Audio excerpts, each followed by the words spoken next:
Welcome to my new video lecture course, Web Development using PHP. આજે આપણે એક નવા વિડિયો લેક્ચર સિરીઝમાં આગળ વધીશું જે વેબ ડેવલપમેન્ટ યુઝિંગ PHP માટેનો છે. સૌથી પહેલા ફૂલ ફોર્મ ઓફ PHP. તો PHP નું ફૂલ ફોર્મ થશે હાઇપર ટેક્સ્ટ પ્રી પ્રોસેસર. હવે આપણને અહીંયા એવું લાગે કે PHP અને હાઇપરટેક્સ્ટ પ્રી પ્રોસેસર કંઈ મેચ આવતું નથી. તો એનો અર્થ એવો થાય છે કે આનું નામ રિકર્સિવ એક્રોનિમ્સ છે અને હાઇપરટેક્સ્ટ પ્રી પ્રોસેસર તરીકે ઓળખવામાં આવશે. ઇનફેક્ટ સૌથી પહેલા જ્યારે PHP લોન્ચ કરવામાં આવ્યું ત્યારે એનું નામ હતું પર્સનલ હોમ પેજ અને ત્યારબાદ એના નામમાં ફેરફાર કરવામાં આવ્યો અને ત્યારબાદ એનું નામ કરી દેવામાં આવ્યું hypertext pre processor. The founder of PHP is Rasmus Ledroff. So this is the founder of PHP in 1994. 1994 ની અંદર રાસ્મસ લેડ્રોફ દ્વારા PHP ની શોધ કરવામાં આવી. ક્રિએટર અથવા તો ફાઉન્ડર તરીકે ક્રિએટર તરીકે ઓળખવામાં આવે છે અને ત્યારબાદ એ ગવર્નિંગ એક બોડી દ્વારા કરવામાં આવે છે. એટલે PHP નું ફૂલ ફોર્મ થશે અત્યારે હાલ હાઇપરટેક્સ્ટ પ્રી પ્રોસેસર. શરૂઆતમાં એને પર્સનલ હોમ પેજ તરીકે પણ ઓળખવામાં આવતું હતું અને એની શોધ ક્રિએટર રાસ્મસ લેડ્રોફ દ્વારા કરવામાં આવી હતી 1994. હવે PHP નો યુઝ શું? What is the use of PHP? તો PHP એ ડાયનેમિક વેબસાઇટ્સ બનાવવા માટે ઉપયોગ થશે. PHP is used for creating the websites અને એમાં પણ એ ડાયનેમિક. સૌથી પહેલા આપણે સ્ટેટિક અને ડાયનેમિક વચ્ચેનો ડિફરન્સ ખબર હોવો જોઈએ. સ્ટેટિક અને ડાયનેમિક વેબસાઇટ વિશેનો ડિફરન્સ હોવો જોઈએ. આપણને ખબર છે કે HTML that stand for hypertext markup language A markup language છે અને એનો ઉપયોગ સ્ટેટિક વેબસાઇટ બનાવવા માટે થશે. સ્ટેટિક વેબસાઇટનો મતલબ એ થાય કે આપણે ગમે તેટલી વખત પેજ રિફ્રેશ કરીએ તો પણ એના કન્ટેન્ટમાં કંઈ વધારે ફેરફાર આવતો નથી. ઇનફેક્ટ કોઈ જ ફેરફાર આવતો નથી. એકના એક કન્ટેન્ટ તમે ગમે તેટલી વખતે પેજ રિફ્રેશ કરશો તો પણ જોવા મળશે. એને સ્ટેટિક કહી શકાય. જેમ કે આપણે HTML ની મદદથી બાયોડેટા બનાવી શકીએ. હવે કોઈ પણ પર્સન્સનો બાયોડેટા કંઈ તાત્કાલિક બદલાઈ જવાનો નથી એટલે એના કન્ટેન્ટમાં કંઈ વધારે ફેરફાર આવશે નહીં. જ્યારે PHP એ ડાયનેમિક વેબસાઇટ છે એટલે કે જુદા જુદા પ્રકારની વેલ્યુ ઇનપુટ કરવાથી જુદું જુદું આઉટપુટ આવશે એટલે એને વેબસાઇટને ડાયનેમિક તરીકે ઓળખવામાં આવશે. PHP પાસે આપણી પાસે એ પણ ફેસિલિટી છે કે ડેટાબેઝ કનેક્શન કરાવી શકીએ, ડેટાબેઝ ઇન્ટિગ્રેશન કરાવી શકીએ અને ક્વેરી બેઝડ રિઝલ્ટના આધાર ઉપર આપણને આઉટપુટ જનરેટ કરશે. HTML ની અંદર કોઈ પણ E4 કાઇન્ડનું પ્રોગ્રામિંગ સ્ટ્રક્ચર નથી. જે ડાયનેમિક વેબસાઇટ PHP આપણને સપોર્ટ કરશે. એટલે PHP is use to create the dynamic website. પણ એના પહેલા આપણને ખબર હોવું જોઈએ કે સ્ટેટિક વેબસાઇટ એટલે એવા પ્રકારની વેબસાઇટ કે જેના કન્ટેન્ટ વારે ઘડીએ રિફ્રેશ કરવા છતાં પણ બદલાતા નથી. જ્યારે ડાયનેમિક કન્ટેન્ટ રિફ્રેશ કરવાથી અલગ અલગ ઇનપુટના આધાર ઉપર અલગ અલગ આઉટપુટ આવશે. જે આપણે ઇફ ફોર ની વાત કરી એ એક જાવાસ્ક્રિપ્ટ તરીકે એક લેંગ્વેજ છે, એનો ઉપયોગ કરીને પણ આપણને સપોર્ટ કરશે. HTML માં કોઈ ઇફ ફોર લૂપ સપોર્ટ થતું નથી, પ્રોગ્રામિંગ સ્ટ્રક્ચર સપોર્ટ કરતું નથી, જે જાવાસ્ક્રિપ્ટ દ્વારા સપોર્ટ કરવામાં આવે છે. પણ જાવાસ્ક્રિપ્ટનો ડિસએડવાન્ટેજ એ છે કે અહીંયા ડેટાબેઝ કનેક્ટિવિટી માટેને કોઈ ફીચર્સ પ્રોવાઈડ કરવામાં આવેલું નથી, જે ડાયનેમિક વેબસાઇટ PHP દ્વારા કરવામાં આવશે. હવે આ થઈ ગયું સ્ટેટિક અને ડાયનેમિક વચ્ચેનો ડિફરન્સ. બીજી રીતના આપણે જોવા જઈએ વેબ પ્રોગ્રામિંગ લેંગ્વેજીસને જો કેટેગરાઇઝ કરવી હોય તો આપણે સમજવું પડે કે client side scripting language versus server side scripting language. Client server architecture વિશે તો આપણને ખબર જ છે. Client સેન્ડ્સ request to the server. Upon arrival of request આ રિસ્પોન્સ કરવામાં આવશે સર્વર દ્વારા, અને જે આઉટપુટ તૈયાર થયું હશે એ ત્યાં રહેલા વેબ બ્રાઉઝર નામના સોફ્ટવેરની મદદથી એક્ઝિક્યુટ કરીને આઉટપુટ ફોર્મમાં જોવા મળશે. તો કે જે પ્રોગ્રામિંગ કોડ અથવા તો સોર્સ કોડ અથવા તો લેંગ્વેજ ક્લાયન્ટ મશીન ઉપર વેબ બ્રાઉઝર દ્વારા એક્ઝિક્યુટ થતું હોય એને ક્લાયન્ટ સાઇડ સ્ક્રિપ્ટિંગ લેંગ્વેજ તરીકે ઓળખવામાં આવશે. જેમ કે એક્ઝામ્પલ તરીકે HTML, JavaScript are the example of client side scripting language. આ બે કોડ એ ક્લાયન્ટ મશીન ઉપર વેબ બ્રાઉઝર અને બીજા સપોર્ટેડ સોફ્ટવેરની મદદથી એક્ઝિક્યુટ કરવામાં આવે છે. તો આ બંને લેંગ્વેજને કારણ કે ક્લાયન્ટ મશીન ઉપર એક્ઝિક્યુટ થાય છે એટલે એને ક્લાયન્ટ સાઇડ સ્ક્રિપ્ટિંગ લેંગ્વેજ તરીકે ઓળખવામાં આવશે. ત્યારબાદ જે program runs at the server machine, જે પ્રોગ્રામ સર્વર મશીન ઉપર રન થાય એને આપણે સર્વર સાઇડ સ્ક્રિપ્ટિંગ લેંગ્વેજ તરીકે ઓળખીએ. જેમ કે PHP, જાવા, .NET અને બીજી બધી વેબસાઇટ પ્રોગ્રામિંગ લેંગ્વેજીસ એને આપણે સર્વર સાઇડ સ્ક્રિપ્ટિંગ લેંગ્વેજ તરીકે ઓળખી શકીએ. હવે જે આપણો નેક્સ્ટ છે ઇન્ટ્રોડક્શનમાં ડિસ્કસ કરવાનો ટોપિક, કારણ કે આ સૌથી પહેલું લેક્ચર છે એટલે ઇન્ટ્રોડક્શન પાર્ટમાં આપણે શરૂઆત કરી કે PHP નું ફૂલ ફોર્મ હાઇપરટેક્સ્ટ પ્રીપ્રોસેસર રાસ્મસ લેડબ્રફ દ્વારા શોધવામાં આવ્યું. પણ આપણે એ સાથે સાથે એ પણ ધ્યાન રાખવું પડે કે માર્કેટની અંદર PHP ની સાથે સાથે બીજી ઘણી વેબ પ્રોગ્રામિંગ લેંગ્વેજીસ છે કે જેમ કે જાવાનું વર્ઝન, .NET. તો આ બંને વચ્ચે કમ્પેરિઝન કરીએ તો PHP કઈ રીતના બેટર છે અથવા તો ડિસએડવાન્ટેજીયસ છે એ સમજવું જોઈએ. સો PHP નો સૌથી મોટો એડવાન્ટેજ છે કે ઇટ ઇઝ ઓપન સોર્સ.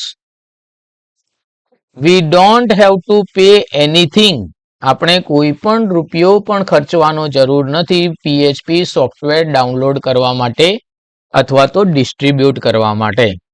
અને because of A freely available છે એટલા માટે PHP એ સ્મોલ સ્કેલ ઇન્ડસ્ટ્રીઝ માટેની સૌથી પહેલી ચોઈસ છે કે જે ઇન્ડસ્ટ્રીઝ નવી એક્ઝિસ્ટન્સમાં આવી હોય, જેનું બજેટ વધારે હોય નહીં, એવી કંપનીઓ open source freely available source ઉપર પ્રોગ્રામિંગ સ્ટાર્ટ કરી શકે, એટલે એ PHP નું એડવાન્ટેજિયસ છે. બીજો એડવાન્ટેજ છે કે PHP ને શીખવું ઘણું સિમ્પલ છે. It is a very simple and easy language. જો તમને HTML અને C લેંગ્વેજનો લિટલ નોલેજ હોય, ઇનફેક્ટ પ્રોપર નોલેજ હોય, તો તમે PHP સરળતાથી શીખી શકો. કારણ કે આનો કોડ HTML સાથે ઇન્ટિગ્રેટેડ કરવાનો છે અને મોટા ભાગની સિન્ટેક્સ એ C પ્રોગ્રામિંગ લેંગ્વેજીસ છે. તો આ બંને એડવાન્ટેજ છે PHP લેંગ્વેજના ઓવર અધર પ્રોગ્રામિંગ લેંગ્વેજીસ, કારણ કે ફ્રીલી અવેલેબલ છે, ઓપન સોર્સ છે, એટલે સરળતાથી આપણે એનો ઇઝીલી ઉપયોગ કરી શકીએ છીએ. ડિસએડવાન્ટેજીસની જો વાત કરીએ તો ડિસએડવાન્ટેજીસમાં સૌથી પહેલો ડિસએડવાન્ટેજીસ એ છે કે ઇટ ઇઝ નોટ સિક્યોર, કારણ કે એનો સોર્સ કોડ ગમે ત્યાંથી ડાઉનલોડ થઈ શકે છે, એટલા માટે કોઈ બાઇટ કોડમાં કન્વર્ટ કરતું નથી. That's why the PHP is not so much secure compared to Java and .NET. So this is a direct comparison between PHP and Java. ત્યારબાદ હવે જે નેક્સ્ટ ટાસ્ક આપણા હાથમાં આવશે એ how to run sample program. આજના લેક્ચરની અંદર આપણે આટલે સુધીનું કામ કરીશું. How to run a sample PHP program. તો એના માટે હું તમને કહી દઉં કે સૌથી પહેલા તમારે વેબસાઇટ ઉપર જઈને ડાઉનલોડ વેમ્પ સર્વર,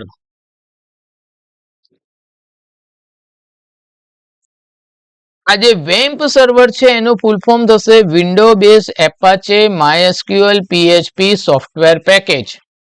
આ વિન્ડો બેઝ જે Apache MySQL PHP software package એ પ્રોગ્રામ છે જે આપણા સૌથી પહેલો પ્રોગ્રામને રન કરવા માટે જરૂરી છે. અહીંયાથી તમારે ડાઉનલોડ કરી દેવાનું. ડાઉનલોડ કર્યા પછી એકદમ સરળ ઇન્સ્ટોલેશન છે, નેક્સ્ટ કાઇન્ડ ઓફ ઇન્સ્ટોલેશન કરી દેવાનું. અને નેક્સ્ટ કાઇન્ડ ઓફ ઇન્સ્ટોલેશન કર્યા પછી મારા કમ્પ્યુટરમાં ઓલરેડી ઇન્સ્ટોલેશન છે, એટલે હું તમને બતાવી શકું કે જ્યારે ઇન્સ્ટોલ્ડ થઈ જશે ત્યારે આ રીતના વેમ્પ સર્વર સર્ચ કરતા WAMP64 ડિસ્પ્લે થશે. કોઈ પણ PHP પ્રોગ્રામ રન કરતા પહેલા મેક શ્યોર કરવાનું કે આ વેમ્પ સર્વર સ્ટાર્ટ હોવું જોઈએ.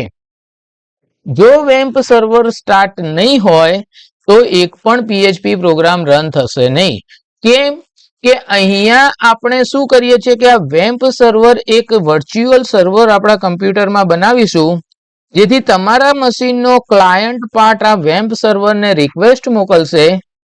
PHP કોડ જે વેમ્પ સર્વર દ્વારા એક્ઝિક્યુટ થઈને ક્લાયન્ટ મશીન ઉપર આવશે અને ત્યારબાદ વેબ બ્રાઉઝર દ્વારા એનું આઉટપુટ જોવા મળશે.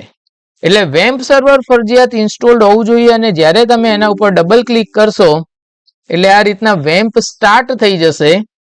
જ્યાં સુધી વેમ્પ સ્ટાર્ટ ના થાય ત્યાં સુધી આપણે એક પણ કામ આગળ કરી શકીશું નહીં. So we have to be patient.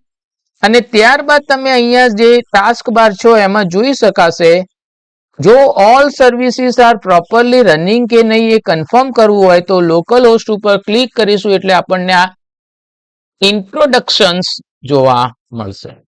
આ ઇન્ટ્રોડક્ટરી સ્ક્રીન જોવા મળે તો અને તો જ માનવાનું કે તમારો PHP પ્રોપરલી ઇન્સ્ટોલ્ડ છે. હવે 32 મશીન હોય તો 32 ઇન્સ્ટોલ કરી શકો, 64. અહીંયા તમે જોઈ શકો છો કે અપાચેનું કયું વર્ઝન છે, 2.4. વેમ્પનું ફૂલ ફોર્મ થશે window base Apache માયએસક્યુએલ and PHP server. Vamp તમે આ ઇન્ટ્રોડક્ટરી સ્ક્રીનમાં જોઈ શકો છો, અપાચે 2.4 ઇન્સ્ટોલ છે, MySQL 5.8 ઇન્સ્ટોલ છે, MariaDB પણ આપણને સપોર્ટમાં મળે છે, PHP 5.7.8 નો સપોર્ટ છે. પ્રોગ્રામ રન કરવા માટે ફરજિયાત તમારો પ્રોગ્રામ એ સર્વરમાં ઇન્સ્ટોલ્ડ હોવો જોઈએ. હવે સર્વર માટે આપણે સી ડ્રાઈવની અંદર વેમ્પ નામનું ફોલ્ડર હશે, સી WAMP64. એમાં www ની અંદર જ આપણે આપણો કોઈ પ્રોગ્રામ લખવાનો. ફોર એક્ઝામ્પલ હું અહીંયા મારું એક નવું આપણે વિડિયો લેક્ચર પ્રેક્ટિસ નામની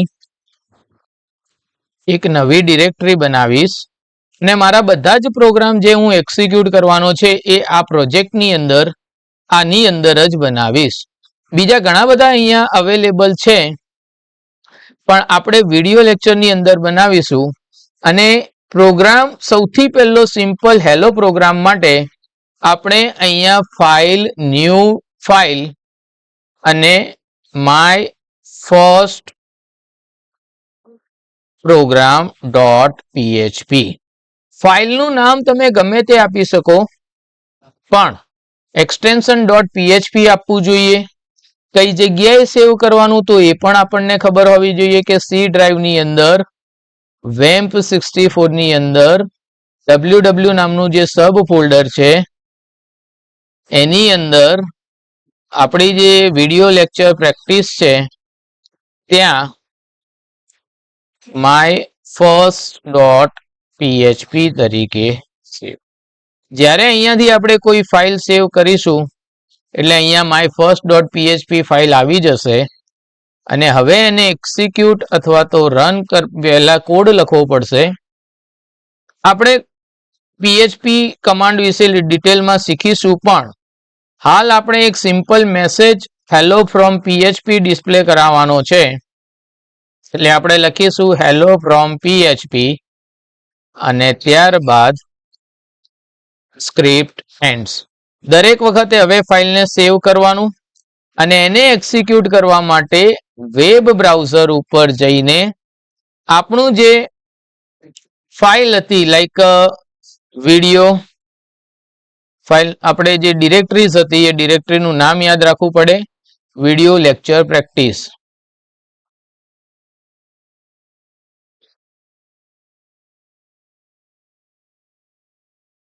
અને જ્યારે તમે વિડીયો લેક્ચર પ્રેક્ટિસ કરશો એટલે તમને બતાવી દેશે કે there is a single file. તમે સીધું પણ અહીંયા માય ફર્સ્ટ ડોટ પ્રેક્ટિકલ લખીને રન કરાવી શકો, અથવા તો આના ઉપર ક્લિક કરવાથી હેલો ફ્રોમ PHP જે મેસેજ છે એ જોઈ શકો. તો ફાઇલ રન કરવા, પ્રોગ્રામ રન કરવા માટે આટલા સ્ટેપ્સ ધ્યાને રાખી દેવાના.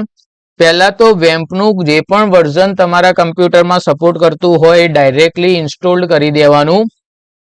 જો તમે વેમ્પ અથવા તો જેમ્પ એક્સટેન્સિવ એપાચે MySQL PHP પેકેજ પણ છે એનો પણ ઉપયોગ કરી શકો. હું વેમ્પમાં પ્રેક્ટિસ કરું છું એટલે હું વેમ્પનો ઉપયોગ કરું છું, અને તમે વેમ્પ અથવા તો જેમ્પનો પણ ઉપયોગ કરી શકો. જ્યારે તમે જેમ્પનો ઉપયોગ કરશો ત્યારે htdocs નામની ફાઇલની અંદર તમારે આ સેવ કરવાનું થશે. વેમ્પનો ઉપયોગ કરતા હોય તો www નામની ફાઇલની અંદર ઉપયોગ સેવ કરવાનું થશે. અને ત્યારબાદ તમારે રન કરવા માટે વેમ્પમાં જઈને જે તે ડિરેક્ટરી અને ત્યારબાદ ફાઇલનું નામ વેબ બ્રાઉઝરમાં લખવાથી એ ત્યાં રન થઈ શકશે. સો thanks for watching my first video lecture on PHP. I will discuss more important topic on PHP in next video lecture. One more time, please like, share and subscribe.